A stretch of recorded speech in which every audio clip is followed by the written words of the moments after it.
conmigo aquí en el estudio Samuel Montañez, experto en finanzas. ¿Cómo estás? Hola, muy bien, Rodrigo. Gracias. Bienvenido. ¿De qué vamos a hablar hoy? Vamos a hablar de las competencias que se requieren hoy para la banca y para las finanzas hoy y en el futuro. Es decir, si alguien que nos está viendo quiere trabajar en el área de finanzas o quiere trabajar en un banco, correcto, ¿qué tiene que saber? Precisamente. Históricamente, pues el sector financiero y el sector bancario ha sido de los mejores pagados y hoy no es diferente. Hoy por hoy en México, en general, digamos como un pool grande de sectores, sigue siendo hoy el sector financiero, el sector donde encuentran los mejores sueldos. Si bien hay empresas de tecnología muy puntuales que pueden dar muy buenos sueldos como un sector en su conjunto, hoy en México los mejores sueldos siguen estando en el sector financiero y pues no tenemos razones para pensar que en el mediano o largo plazo pues se va a mantener, si bien no siendo el número uno, en los primeros lugares indiscutiblemente en México y en el mundo. Entonces, ¿qué competencias se necesitan? Históricamente, los contadores, los financieros, los economistas, los actuarios, también la parte de seguros, de pensiones, eran las profesiones pues, básicas, los administradores, las competencias elementales o las carreras básicas para integrarse en el sector financiero, ¿no? Era muy raro que, por ejemplo, pues, un ingeniero antes, hace muchos años, fuera del sector financiero, era un poco raro, ahorita ya no es tan raro, por supuesto, pero también las propias carreras de ingeniería han transicionado a los ingenieros administradores, entonces tampoco son tan raros, pero hoy en día para el futuro definitivamente ha cambiado drásticamente. Ya lo decíamos en otro programa que en el banco Goldman Sachs tenían 600 traders, operadores del mercado de dinero, de capitales, que fueron reemplazados, que eran economistas financieros y demás, que fueron reemplazados por 150 ingenieros físicos e ingenieros en computación, y fueron reemplazados 600 por 150 técnicos en este tipo de, pues vamos, de ciencias, de tecnología, y esa ya es una constante en Wall Street, en Nueva York y en los principales mercados como Londres, como Hong Kong.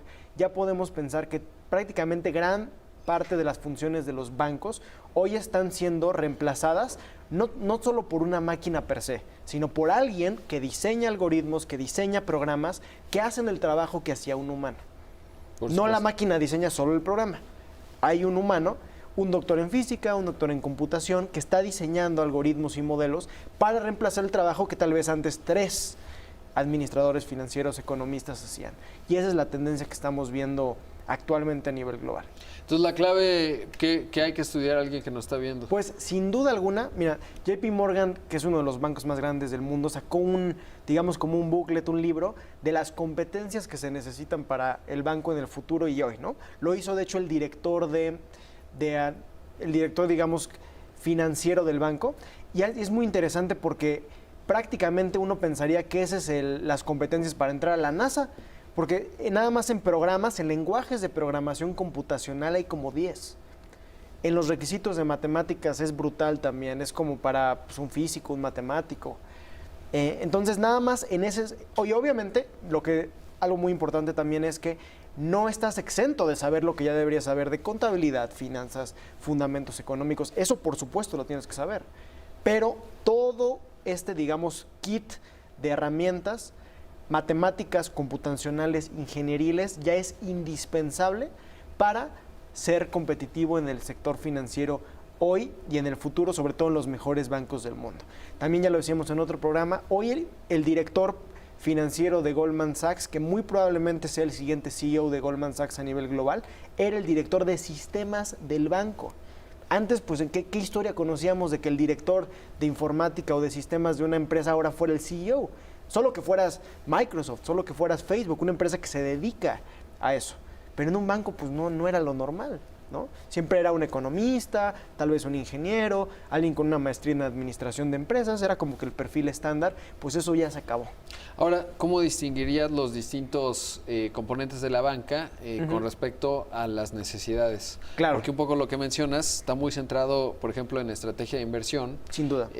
Pues estos famosos quants, ¿no? Sí. Que llegaron a la banca en Estados Unidos, sobre todo en los 90s y la primera década de este siglo, que eran físicos, ¿no? Cuánticos, etcétera, que se dieron cuenta que sus capacidades con las matemáticas les ayudaban a hacer modelos interesantes para diseñar estrategias de inversión. Sí. Pero, por ejemplo, en México, que no somos tan sofisticados en cuanto a la banca de inversión, ¿qué dirías? Por ejemplo, la banca minorista, ¿no? Sí. La banca que ve el día a día de las personas, pues probablemente será sustituible por una computadora. Sí. ¿Dirías que las habilidades no solo tienen que ver con la banca, sino con pues, prácticamente cualquier tipo de empresa, por supuesto. De empresa, ¿no? Y mira, justo de estas habilidades, tal cual, digamos que los algoritmos, los modelos más sofisticados normalmente eran para finanzas, pero hay una serie de necesidades de las instituciones financieras que están migrando a ser instituciones de tecnología financiera, como la más famosa ciencia de datos. Ciencia de datos yo creo que se usa inclusive más en una banca comercial que en inversiones. La otra es visualización de datos. Ya tenemos sensores por todos lados, en todos los cajeros, cómo un tomador de decisiones puede ver esa información. Y que agregaría lo que mencionas, que pues prácticamente es de cualquier negocio, ¿no? Alguna vez moderaba un evento de directores financieros de compañías y, por ejemplo, uno de ellos planteaba justo una gran ocupación pues, ser científico de datos, ¿no? Que es tener un buen manejo de matemáticas que te permite desplegar de manera visual esos datos. Y me contaban que, por ejemplo, si hicieron una campana de Gauss de una cadena de tiendas de supermercados, pues resulta que de consumo eléctrico, ¿no? Decían, pues este es el consumo promedio de las tiendas. Sí. Y entonces se dieron cuenta que había unas 5 de una cadena grande que consumían más electricidad. Se dieron cuenta que si las llevaban al promedio del resto, se iban a ahorrar $5 millones mensuales, ¿no?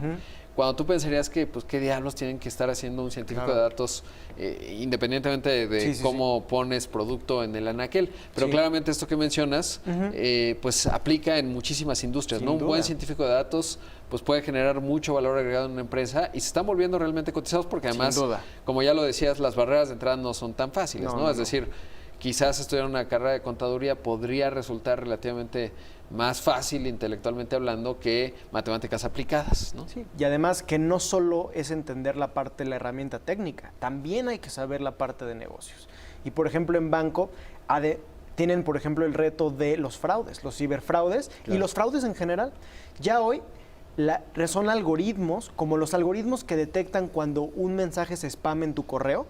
Eso no es alguien que dijo, esto es un spam. Es un algoritmo que tiene Google, Hotmail o cualquier red de correo usada. Detectan por algoritmos qué tipo de correos son típicamente basura, intentos de fraude y demás. Y eso lo están migrando ampliamente al sector financiero y a la propia Secretaría de Hacienda para detectar fraudes financieros, fiscales. ¿no? Exacto. Sí, por ejemplo, si ahorita tu tarjeta de crédito marca una compra que no sueles hacer de 20,000 pesos en Tijuana, pues probablemente si tu banco funciona bien, pues van a decir no procede esta compra porque se sale el parámetro. Además nos acaba de comprar hace 20 minutos unas papitas, México, ¿no? En la Ciudad de México. Pues correctamente. Raro, ¿no? Y un poco así funciona. Exactamente. Pues siempre un gusto platicar contigo, Samuel. Vamos a hacer un